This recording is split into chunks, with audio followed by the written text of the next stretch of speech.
We are post-spring ball. That means it's list season. Who's the most dangerous team in the SEC heading into 2025? Time to get the squad together. You're talking ball with the SEC squad, sponsored by Game Time. From Alabama to Tennessee, from Georgia to Oklahoma, from Auburn to Texas, it's the local experts of the Locked On Podcast Network bringing you scoops, breakdowns, and the most comprehensive preview of the upcoming SEC weekend. It's the SEC squad, and we have a seat for you. Hurt feelings and thin skin are prohibited. Squad up. You're part of the SEC squad. Oh, yeah. Welcome into the SEC squad. Sit back, grab your favorite beverage, and join us as we get you ready for another wild week. Talking all things SEC. Today's episode is brought to you by Game Time.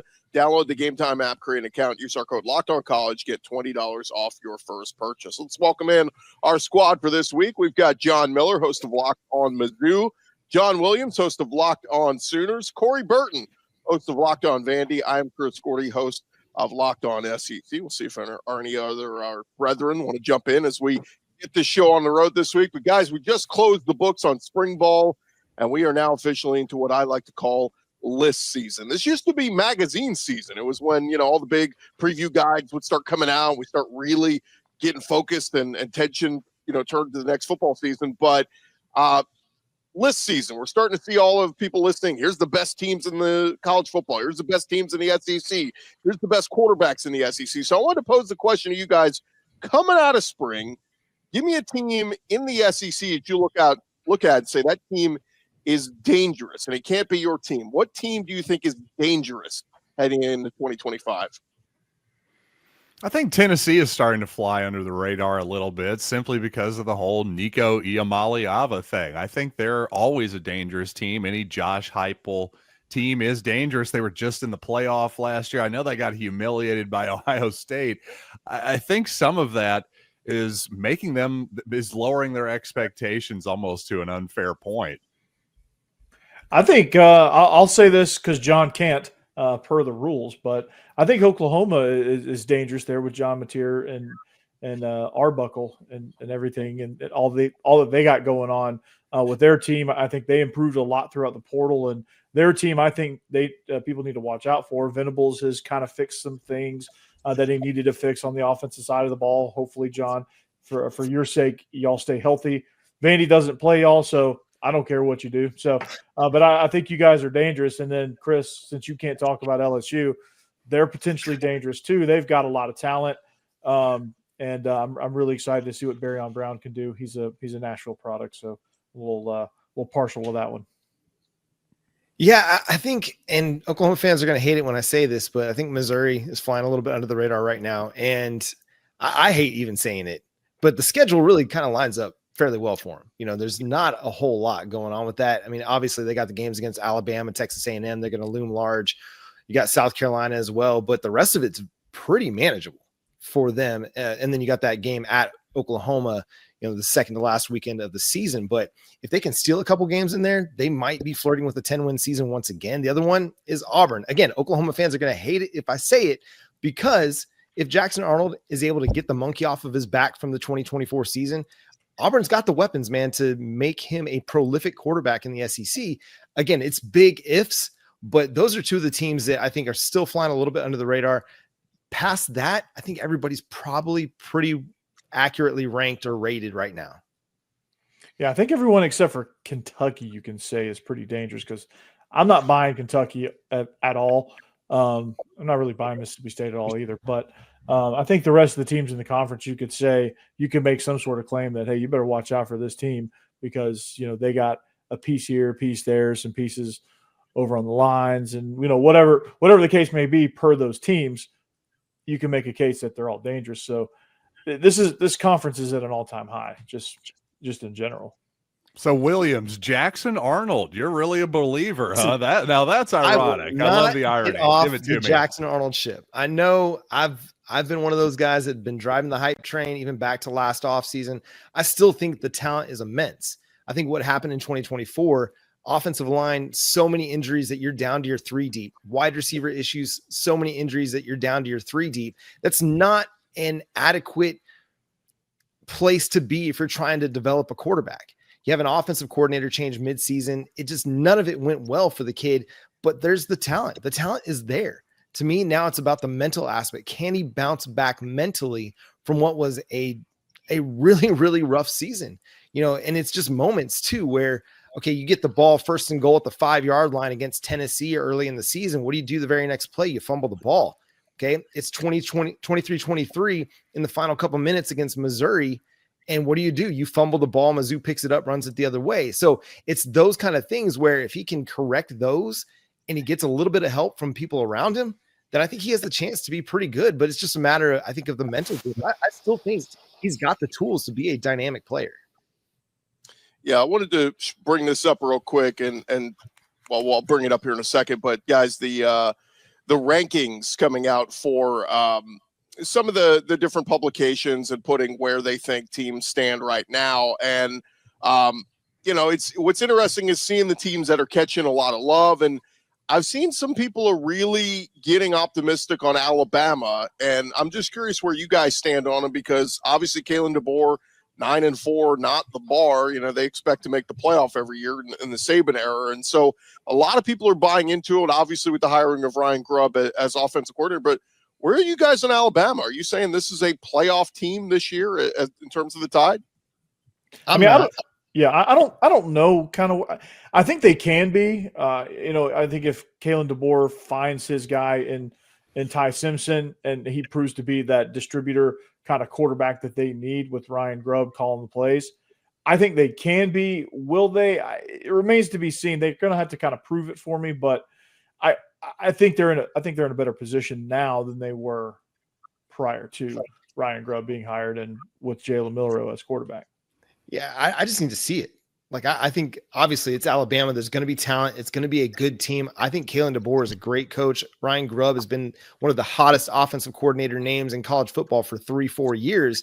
Now you just have to go prove it. You had an established team, an experienced team last year, and you fell flat in some games.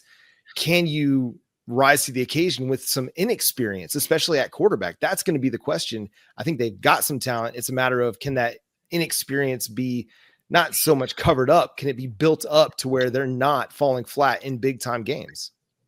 I tend to think they're going to go young at quarterback this season too. And I tend to be fairly bullish on Alabama. I certainly don't want to be dismissive of that program, but really, especially Kalen DeBoer. I think he proved what an excellent coach he is at Washington already.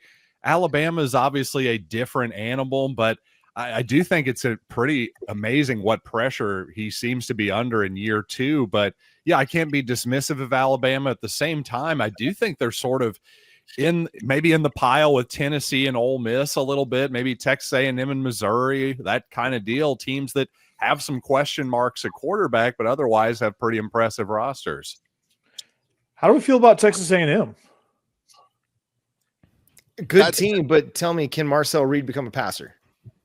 Yeah, I agree. I feel like every week I gave up on Marcel Reed. He would have a good game, and then I'd start to buy in, and then he would prove the previous opinion right. So I need to see some consistency from him before I totally buy into Texas A&M this year. That's the team I was going to bring up, because it seems like they're catching a lot of love, and people like that they went out and added, got some weapons for him in the transfer portal. Obviously, they got the kid Micah Hudson, who ended up reneging and going, I think was going to go back to Texas Tech. I don't know where he ended back up, but Casey Concepcion from NC State, Mario Craver from Mississippi State, along with Terry Bussey and some of the other pieces. And obviously the running backs, Levy and Moss back healthy, Reuben Owens back healthy. I mean, it's, that they ran the ball really well, and they were looking strong. It's 7-1, leading the SEC, by mid-season, and then fell apart down the back stretch. But as I read some of these preview lists and all that this week, people are high on the Aggies. I just wonder, guys, there's a reason why they call them Texas 8-4. I mean, it feels like they're stuck in that rut that they can never get over the hump. What say you? Yeah, and to me, you're going to have a good defense with Mike Elko. I think you're going to be good in the trenches. You're going to have a good run game. Mm-hmm. But can you win a 34-31 game? Is Marcel Reed going to be able to throw well enough? Is he going to make that developmental jump to become a better passer to win some of those football games for him? You're not going to be able to grind out every game just with a ground game. You can win some games like that, but you're going to be in some big time matchups where you're going to have to throw the ball and you're going to have to rely on Marcel Reed to pick up a big time 3rd and 9, 3rd and 12 to keep a drive going to go get a game winning score. Can he do that? That's my question with him. And I think he can. It's just developmental. You just got to keep developing, keep growing as a player and as a passer. He's got all the other tools, man. The dude is lights out as a runner. He seems to have the intangibles there as just a gamer. He's one that can step up in big games, but now he's got to show it as a passer to become that complete player at quarterback. Yeah, I agree totally with that, John. That's completely with Marcel Reed being a complete passer. I wonder what it would have taken for A&M to have kept Connor Wigman around, who ends up at Houston. Obviously a really highly touted player coming out of high school, had his moments last season. Heck, he started against Missouri, and you guys mentioned they were 7-1. I think that was probably their high point of the season there, coming off a big win against my Tigers. And like you say, they kind of, Wigman got hurt a little bit, but man, I just liked when they had both of those options as opposed to one. You see all the money that's thrown around in College Station. I just wonder what it would have kept him around, and did they keep the right quarterback, quite honestly? Did he want to stick around? That's the other part of it, obviously. And that comes back to my point of, did they pick the right quarterback? I honestly don't know. I don't want to be dismissive of Reed, because there have been times where he's been surprisingly good. So I don't want to just completely dismiss his abilities. Well, Wegman couldn't stay healthy. I mean, so that's another reason why they were out on him. But keep an eye on Jacob Zeno, a name maybe not too many people are familiar with, a kid who started his career at Baylor for a couple of years, played at UAB the last 2 years, threw for 3,100 yards 2 years ago, 20 touchdowns. He went in there as a senior transfer. Look, he's going to push Marcel Reed. I don't know if he's going to win that job, but he's going to push him. And if something were to happen with Marcel Reed, they got a good option, number 2, that maybe they could turn to. So we shall see. We talked about the Aggies. What about the Longhorns? They're getting a lot of love. When we return, guys, should we be afraid of the Longhorns? The SEC squad talking more ball next. Hey, more with the SEC squad in just a second. But first, there's nothing like the atmosphere of an NBA playoff game. Every bucket, every defensive stop, every moment feels huge. It's electric in the arena. And with Game Time, you can be part of it without the stress of last-minute ticket hunting. Game Time makes it fast and easy for you to get playoff tickets, even when demand is sky high. Prices on the app actually go down as you get closer to tip-off, and their last-minute deals can save you up to 60%. Like we said, 60% off is what you can save up to buying last minute for sporting events, concerts, comedy, theater, whatever it is. Those last-minute deals are going to help you out, and they're all-in pricing, means no surprise fees at checkout. What you see is what you pay. Go take the guesswork out of buying tickets with Game Time. Download the Game Time app, create an account, use our code LOCKEDONCollege. Get $20 off your first purchase. Terms apply. Again, create an account, redeem our code LOCKEDONCollege. Get $20 off. Download Game Time today. Last-minute tickets, lowest price, guaranteed. SEC squad, roll along here. And, guys, I got to bring this up because 24/7 Sports did their post-spring rankings this week, and I couldn't help but notice, of the teams from the SEC, they had Texas sitting at number 1 in the country. And I say to you, is this all Arch Manning hype? Is this just love for Sark because they made the playoffs 2 straight years? Or is Texas bona fide the number 1 team in the country? I can't wait to hear John Williams' take on this. Listen, the Texas Longhorns are the Dallas Cowboys. Anytime that the media is going to get an opportunity to hype them up, they're going to take it, because the Texas Longhorns are going to create that buzz. It's just a matter of fact. I mean, it is what it is. They have been waiting for Texas to be back for a decade and a half. And finally, Texas lived up to the hype, made the playoff in back-to-back years, and they could not wait to rank Texas number 1 in the preseason. Listen, can they be good? Absolutely. I think they could be a really, really good team again this year. First-year starter at quarterback in Arch Manning, who's got the tools, but we saw what happened when he played a legitimate team in Georgia. The lights were a bit too bright for my man, okay? That doesn't mean that that's who he is as a quarterback.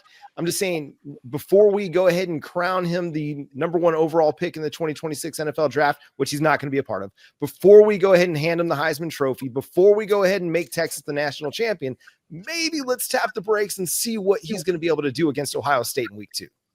I've lost a lot of NFL guys off that roster too, including the offensive tackle there, Kelvin Banks, a lot of pieces off that defense too.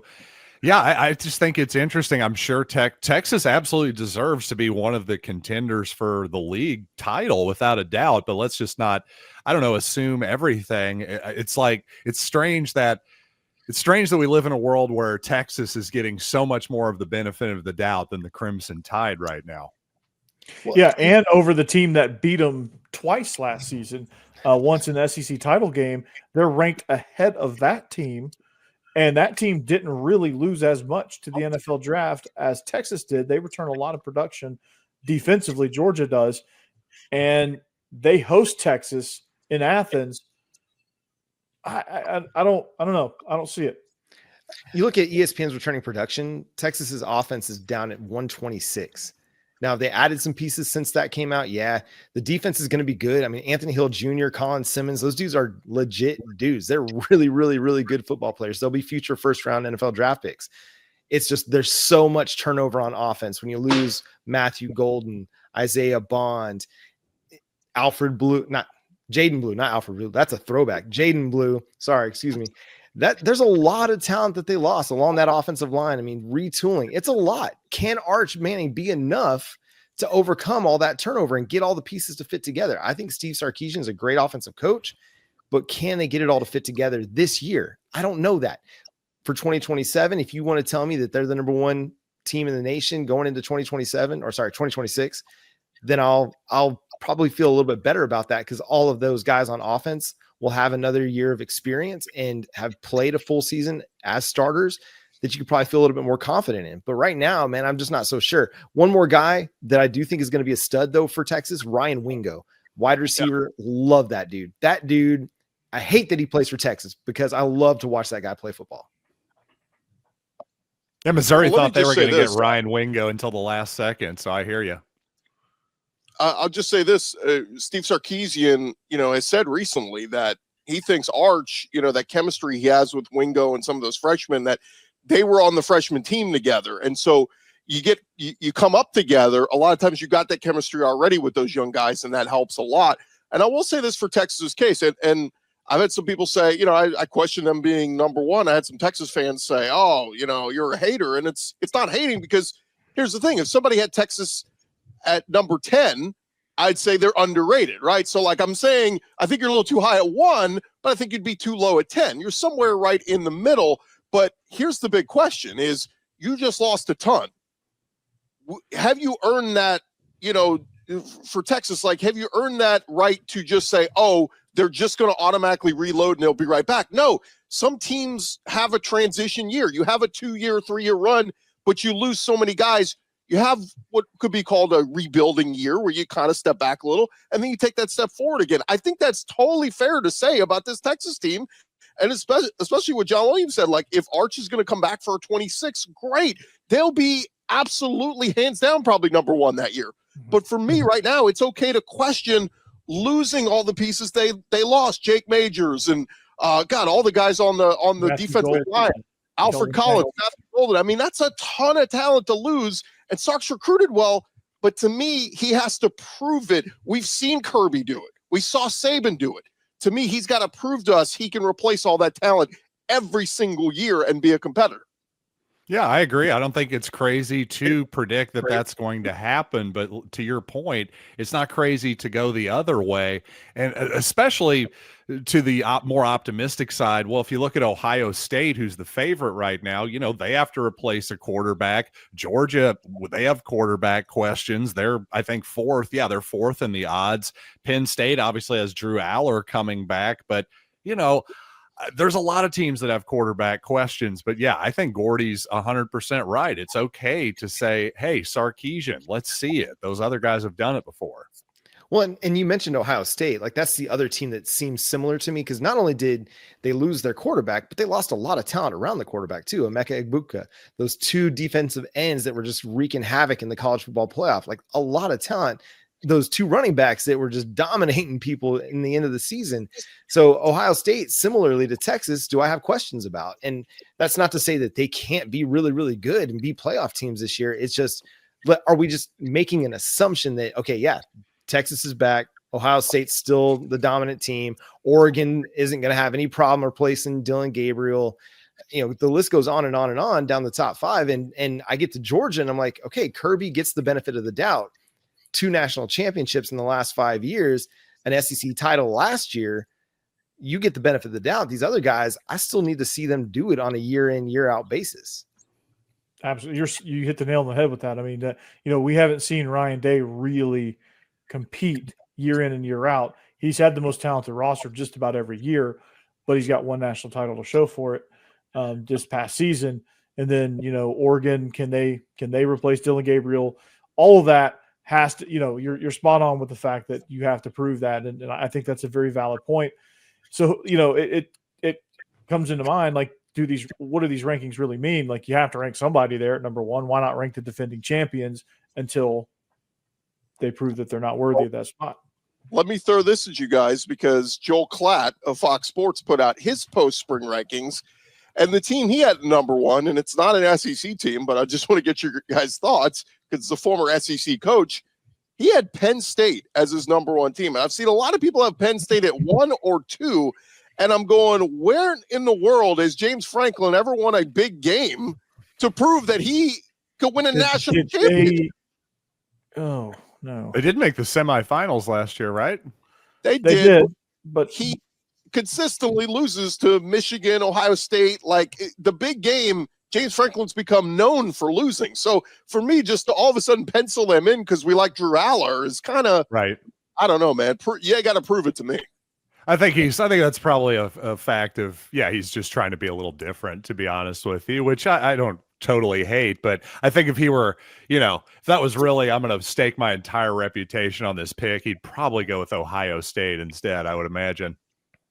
Fox Sports analyst ranks Big Ten team number 1 in his preseason rankings. Who does the Big Ten have a big network deal with? Oh, wait, is Fox Sports? And to your point, John, I had to remember because I just wanted to be sure. Yes, the 2 teams they beat en route to the college football semifinal, SMU and Boise State. I mean, no offense to those teams, they had great years. But Penn State, come on. You don't This get is a valid point. That's a very valid point. A tomato can and a one-man team. Yeah, you really. I really want to disagree with you there, but I can't. Well, listen, I think James Franklin is a good coach. I don't think that he's a great coach. He still has a lot to prove to everybody, I think, to show that, hey, he's a guy that's ready to go win a national title. Drew Aller is a good quarterback, but can they win those big games down the stretch and prove it to everybody that, hey, this is our year to go win a natty? They haven't yet, and I just don't see that trend really changing with James Franklin because Ohio State's loaded up. Oregon's loaded up. I don't even know if they play Oregon, but the Big Ten is a lot better, a lot more competitive. They got a tough road ahead of them. So I'd take Texas. I guess I'd take Texas, Georgia, Alabama, LSU, and South Carolina, maybe even A&M all over Penn State to win a championship. I don't know about A&M, but I could see the others. Lawrence Sellers is going to be a dude, but we'll find out week 3 when they host Vanderbilt. So that'll be fun. One more segment to go here, guys. When we return, who's your dark horse? I'll give you a couple of teams that are maybe on the bottom.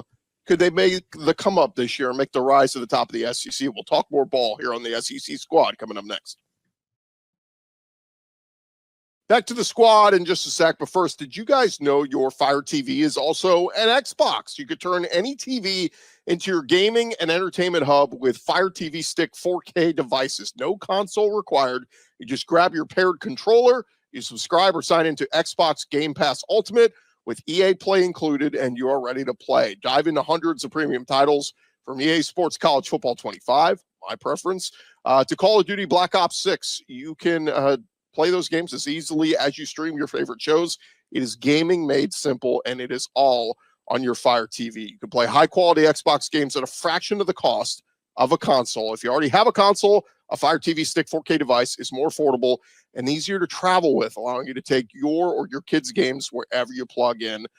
Go check them out. Head to Amazon.com/Fire TV Locked On to get started.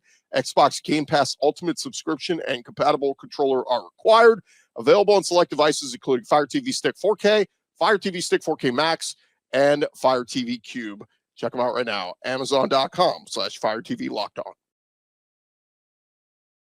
All right, final segment of the SEC squad this week. And we kind of talked about some of the teams near the bottom that, I think some of you mentioned Auburn or Oklahoma as a team that could make a rise this year. So I'll just kind of pose it. These are your options: Vanderbilt, Oklahoma, Auburn, and Arkansas. Pick one of those teams you think could be that dark horse this year that could win the whole thing. I don't know if you know who I'm going to pick here, but you have arguably one of the top quarterbacks in the conference with Diego Pavia. Rebuild offensive line, some question marks at the offensive skill positions, but defense is loaded up for bear. They're going to control the clock and play really good defense. So, I think Vandy could be a dark horse to really make some noise, SEC title kind of noise. I don't know, but they're going to make some noise nonetheless. Yeah, I think Oklahoma's got a chance to be a playoff contender. I don't think that that's unreasonable. I think they've got a defense that's ready to go compete. This was an offensive way from being a playoff contender last year, but the offense was so bad that they only averaged like 13 points per game in SEC play when you take all those defensive touchdowns off the board. That's how bad the offense was last year. If it's respectable, it doesn't even have to be 40 points per game. If it's around 30 points per game, this is a team that flirts with 9-10 wins and is flirting with a playoff spot as they enter November. Now they've got a tough stretch in November where they play Tennessee and Alabama, Mizzou, and LSU. And that's going to tell the story of their season. Obviously that Texas game looms large as well, but they're going to be a team that's going to be in the mix. I think in November, it's just how they manage those final four games is going to be the story. And I think, again, you got John Mateer. We talked about it a few months ago when I was on this show about how Ohio State, Notre Dame made the college football playoff national championship with transfer portal quarterbacks in their first year with those programs. John Mateer, a transfer portal quarterback, an athletic running quarterback, similar to Will Howard, Riley Leonard, a dude that everybody believes is a leader. He's a gamer. I think the pieces are in place. Now it's just a matter of them going out there and proving that, hey, what happened last year, aberration. That's not who Oklahoma is. They're ready to go win some games. I think the smart money is on the Oklahoma Sooners as well, especially from the teams you listed. But since Williams did a better job than I can of telling you the Sooners' tale there, I'm going to actually go off the board. Give me the Kentucky Wildcats. I was actually surprised that Corey was so dismissive of Kentucky. I get it. They're not the sexy team right now, but Mark Stoops knows how to coach football. There may be a ceiling to what he does, but I think there's a pretty high floor to what he does as well, to the point where you're not going to go into the basement. And based on all the rankings I'm looking at, Kentucky's got a pretty good transfer portal class here. They beat Ole Miss last year and probably, I'd say definitely cost them a shot at the college football playoff. So I just can't be quite as dismissive of Kentucky. Maybe Corey knows something that I don't know, to be fair. I just feel like Mark Stoops has one foot out the door. I mean, he flirted with Texas A&M last year. I think that did a number on his reputation there. I just think maybe his message is getting a little stale. I don't feel like that team is very inspired to play hard for him. And then Zach Calzada just doesn't do it for me. But we assume he's going to win that job. Cutter Boley was their freshman recruit last year, played a little bit on the back end of last year. But that's Kentucky's like the ultimate wild card. Like they went in the portal, and either this thing could be an abject disaster, or they could be pretty damn competitive. Dante Dowdle, who was the running back in Nebraska, is decent. Calzada has played a lot of football if he ends up being the starter. They get Kendrick Law from Alabama. I think they got J.J. Hester from Oklahoma. I mean, it's Jamori Macklin. I mean, it's like this hodgepodge of like, pick a card, any card, and that's how they put this roster together. It may be a disaster, but it also could work. They have a saying for this. I can't say the second half of it. It's either going to be chicken salad or the rest. So chicken scratch. There you go. There you go.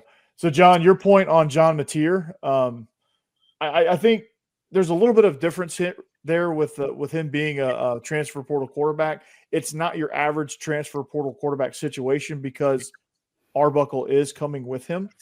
And I think there's something to be had with that system. I think it's why Diego Pavia hit so well in Nashville at Vandy, because he had Jerry Kill and Tim Beck, the combination coming with him. So he was an expert on the system. He could elevate everybody around him. I think Mateer is going to do something similar in Oklahoma, which is why I think it's going to be different than your average, this is your first year transfer quarterback situation.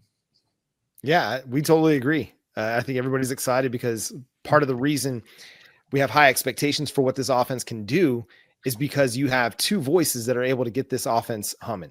You've got Ben Arbuckle, the offensive coordinator. You've got John Mateer, the quarterback that can help off the field, get everybody on the same page. And they've brought in John Mateer's quarterback coach from Washington State as well. He was an analyst up there. He's going to be an analyst with Oklahoma. John Kuzieski, a dude that was part of the development of John Mateer, as well as Cam Ward.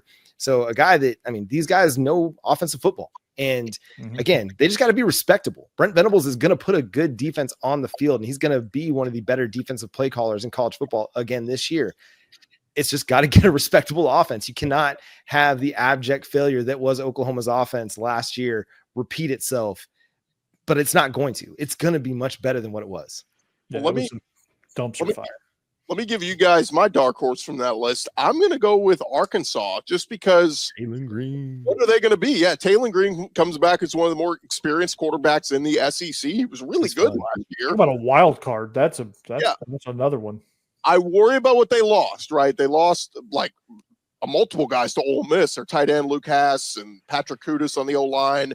Isaiah Satania, where's he at? Oklahoma. Yeah, I mean, they lost a lot, but you still got Bobby Petrino, who knows how to call plays. I mean, so at the end of the day, a lot of people are saying Sam Pittman, he's probably going to be the first coach to go. He's on the hot seat, all this. But to me, Taylor Green, if he plays up to what he is, that defense could just hold up, Arkansas might surprise some people. I think if Sam Pittman leaves, it's probably because of health issues, and I've heard there's some health issues there, and he might retire. Is probably where he's going. But I think they're going to be kind of a tricky, dangerous team. That's going to be, it's going to be interesting to see kind of how they play. If you're talking about Kentucky being a wild card, I think Arkansas is just that too. They're going to have everybody really excited when they go to Oxford and they beat Ole Miss in week 3. Ooh. Oh. Wow. Okay. Listen, if we're going to talk like regression candidates, Ole Miss has got to be at the top of the page. Sorry, Stephen Willis. I don't mean to cause you stress, but I mean, we talk about teams that lost a lot. Like Ole Miss lost a lot. And I mean, listen, Taylor Green, I think he's a lot of fun. He could create a little bit of havoc. They lost a lot on that defense, and a lot of experience, a lot of really talented guys that went the top 4 rounds of the draft. That's going to be hard to replace, and that might be a bold prediction right here, but it would not surprise me in the least to see Arkansas go pull that upset off. And I think Steve would even tell you this, that those Arkansas Ole Miss games are about as unpredictable as they get. Like, you never know. Like that one year, I think it was with KJ Jefferson, where that game was like 50. It looked like an arena football game score. Yeah. And it was insane. But and Ole Miss was supposed to kill them, and they didn't. I don't know if I totally buy into the Arkansas half of it, but the Ole Miss might be overrated this year part of it. I am kind of buying into that, and I bought into Ole Miss last year. So this isn't a bias thing. I like Williams' take there. I really do. Yeah, I mean, Ole Miss, they're replacing probably one of their best quarterbacks in school history, Jackson Dart. And that's no disrespect to Eli Manning or Matt Corral or even Archie. But it's true. They got to replace all of that production, and that's not an easy thing to do, even for Lane Kiffin, the portal king. It's not easy. So they're naturally going to take a step back. How far of a step back that is, I'm not sure, but it all depends on Austin Simmons and how he progresses throughout the schedule and how he responds to more than just a drive or two that he had against Georgia.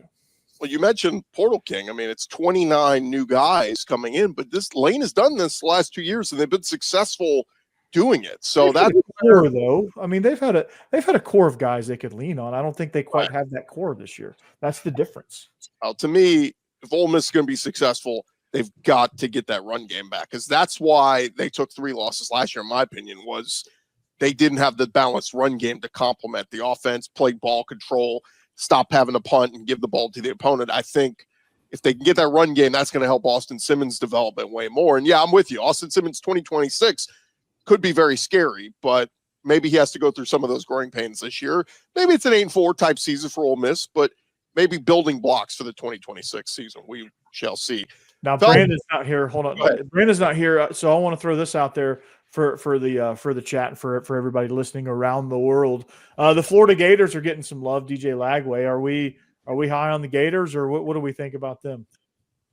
Schedule's still brutal, man. I love Lagway, but it still is a tough schedule. And like Lagway could be good, they could be a good team, but I think they're at LSU week 3. You got Texas. I mean, it's a tough Miami, I think it's the schedule, right? Yeah, I mean, so again, like they could be good, but still be 6-6, and we're talking about Billy Napier on the hot seat once again. So I buy in Lagway. Like I think he's going to be awesome, but the shoulder injury kind of scares me a little bit. The running backs, I like Jaden Baugh and some of the pieces they have there, but we'll see. Yeah, he still hasn't totally LSU, proven it yet either, but yeah, I like the talent too. Yeah, you go at LSU, at Miami, a week off, then you got Texas, A&M. Texas, and then A&M. Like that 4 games in 5 weeks is really that's gonna be the difference in their schedule, I think. Never easy. Yeah, I mean, if Florida could get Texas's schedule, maybe they could win an SEC title or two. You know, that's just kind of how it goes. You'd all be so lucky. We'll leave it there. Thanks so much for you guys for checking us out. Remember to follow and subscribe to your favorite SEC show. We'll be covering your favorite team every day throughout the offseason and into the season. Don't forget, I'll have you covered with the entire conference every day with Locked On SEC, part of the Locked On Podcast Network, covering your team every day. Talk to you guys next week. Peace.